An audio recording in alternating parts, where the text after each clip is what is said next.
Right, so we're in T3's offices and Sony have sent us down their brand new PS4. This is the first time this machine has been given to journalists to have a look at outside of a glass box, so let's have a look. As you can see, it's very, very sleek in its design. It basically looks like the Xbox One in a wind tunnel. If you have a look at the top there, you've got a matte finish over here and a reflective one there, which is a very, very fingerprint sensitive, so I'm not going to touch it too much.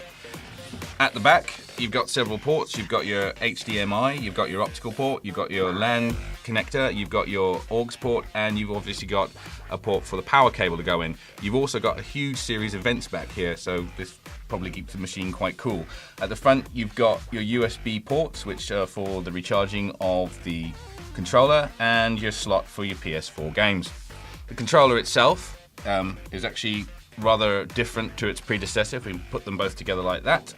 Looking at the side by side, the PS4 controller is a little more chunkier than its predecessor, but its joysticks are a lot smaller and they fit more flush against your thumbs. The face buttons and the D-pad are pretty much the same, except they're more flush against the controller on the PS4. The triggers are also a lot smaller, as are the shoulder buttons. Perhaps the biggest difference between these two controllers is obviously the addition of the touchpad. Which you can click in to use it as a start button, so don't worry, your start button and your ability to pause your game has not disappeared into the ether. This is also used in conjunction with games. At a demo that we recently saw where you could use the touchpad in conjunction with a camera, that you could use it to flick robots from out of the controller onto the screen in front of you. The controller also has rumble filters inside it, which give you the impression that weight can be displaced inside it. In the same demo where we were flicking robots onto a screen, we could also pull the robots into the controller, and then when you rolled the controller from side to side, the rumble filters displaced the weight, so it actually felt like robots were rolling around inside your controller, which was pretty cool.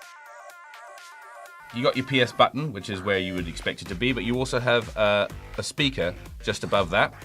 On the back, you've got a port for a bespoke PS4 headset, and on the front you obviously have the port for your recharge cable. The other big addition to this controller is your share button, which allows you to instantaneously share your gaming god moments with all your friends on the PSN.